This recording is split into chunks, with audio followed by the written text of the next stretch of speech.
ప్రభుత్వం అనుకుంటారు. అది కరెక్ట్ కాదు. ప్రభుత్వంలో రెండు భాగాలు ఉంటాయి. రాష్ట్ర ప్రభుత్వం ఉంటుంది, కేంద్ర ప్రభుత్వం ఉంటుంది.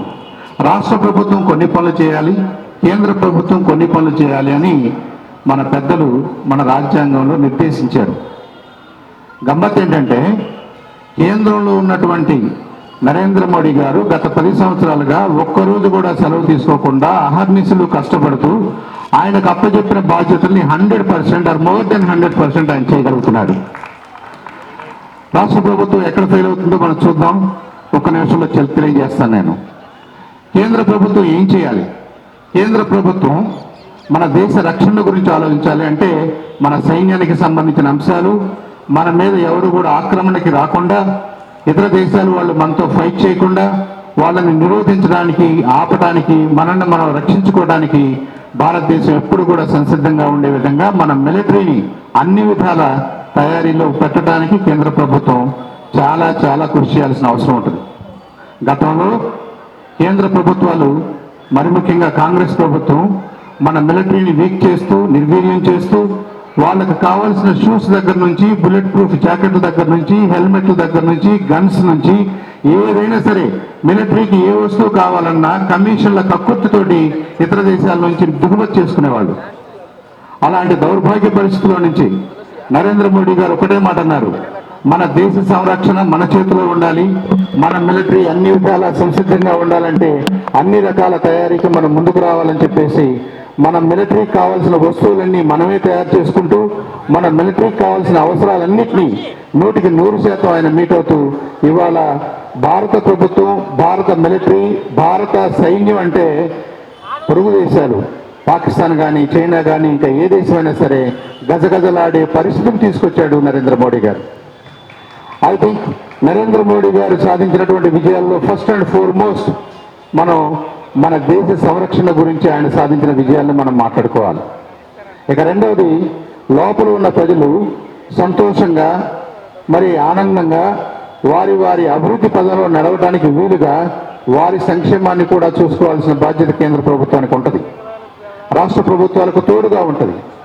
ఆ విషయంలో రాష్ట్ర ప్రభుత్వాలు వెనక ముందుగా ఉన్నాయి. కాబట్టి ఇవాళ గత 5 సంవత్సరాలుగా, రాబోయే 5 సంవత్సరాలకు కూడా ఫుడ్ సెక్యూరిటీ పేరుతోటి మనిషికి 5 కిలోల చొప్పున 80 కోట్ల మందికి ఆహార ధాన్యాలను అందిస్తున్నటువంటి ఘనత నా భూతో నా భవిష్యత్ ప్రపంచంలో ఏ దేశము చేయలేదు.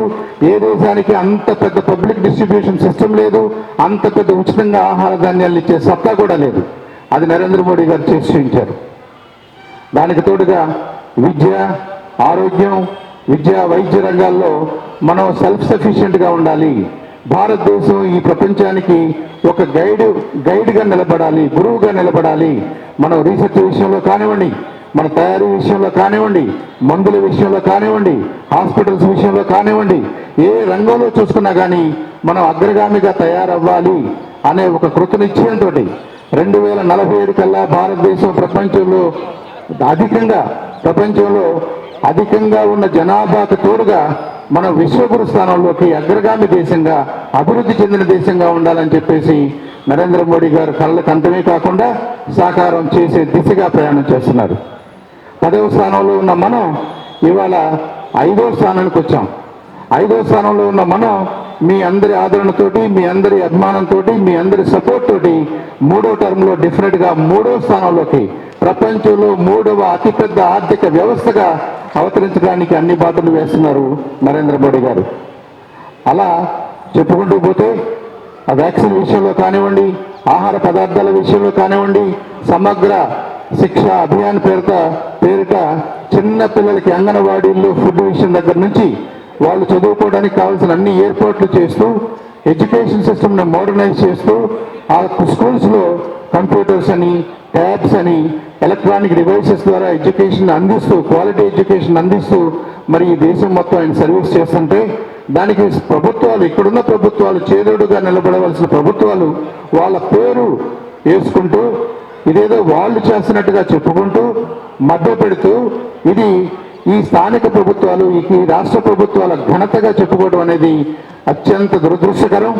అంటే మనందరికీ మనం ప్రయాణించే రైలుకి 2 ఇంజిన్లు ఉండాల్సిన చోట 1 ఇంజిన్ మాత్రమే సరిగ్గా పనిచేస్తూ రెండో ఇంజిన్ పనిచేయలేదు అనుకోండి, రెండో ఇంజిన్ ఇంకొక డైరెక్షన్లో లాగాలని ట్రై చేస్తుంది అనుకోండి, ఈ ప్రయాణం సౌఖ్యంగా ఉంటుందా? ఉండదు. కాబట్టి మనం రెండు ఇంజిన్లు మనం ఉంటే, భారతీయ జనతా పార్టీ కేంద్రంలో ఉంటే, భారతీయ జనతా పార్టీ రాష్ట్రంలో ఉంటే, మనం ఏదైతే చేయాలో కేంద్రం చేయాల్సిన పనులకు తోడుగా రాష్ట్రాలు చేయాల్సిన పనులు కూడా సక్రమంగా జరుగుతాయి అని చెప్పేసి ఇది మీ అందరికీ ఎక్స్ప్లెయిన్ చేస్తూ, మీ అందరి ఆశీర్వాదాలతోటి, మీ అందరి మద్దతుతోటి, మీ అందరి సపోర్ట్ తోటి మరి ఈ రాష్ట్రంలో కూడా మార్పు రావాలి, ఈ రాష్ట్రంలో కూడా భారతీయ జనతా పార్టీ ప్రభుత్వంలోకి రావాలి, ఈ రాష్ట్రంలో మొదటిసారి మాకు అవకాశం ఇవ్వండి. మీరు అనేక పార్టీలకి అనేక వ్యక్తులకు అవకాశాలు ఇచ్చారు, అవకాశాన్ని భారతీయ జనతా పార్టీ నాయకులకు కూడా ఇవ్వండి అని చెప్పేసి మిమ్మల్ని ప్రాధాన్యపడుతూ మరి మీ అందరి మద్దతుతోటి మరింతగా ఉధృతిగా ఈ రాబోయే ఎలక్షన్స్ ని ఫేస్ చేయడానికి భారతీయ జనతా పార్టీ కార్యకర్తలు సంసిద్ధంగా ఉన్నారని, భారతీయ జనతా పార్టీ నాయకులు సంసిద్ధంగా ఉన్నారని, కేంద్రం సంసిద్ధంగా ఉందని, మూడోసారి ముచ్చటగా ప్రభుత్వంలోకి రాబోతున్న నరేంద్ర మోడీ గారి మద్దతు మనకి అన్ని రంగాల్లో ఉంటుందని, అన్ని వేళల్లో ఉంటుందని చెప్పేసి తెలియజేసుకుంటూ గౌరవనీయులు మన రాష్ట్ర భారతీయ జనతా పార్టీ రథసారథి శ్రీమతి దగ్గుపాటి పురంధరేశ్వరి గారు వచ్చున్నారు. వారిని కూడా వేదిక మీదకి సగౌరవంగా ఆశీర్వదిస్తూ ఒక్కసారి అందరూ కూడా నిలబడి భారత్ మాతాకి జై అంటూ ఆమెకి ఆహ్వానం పలకాల్సిందిగా రిక్వెస్ట్ చేస్తూ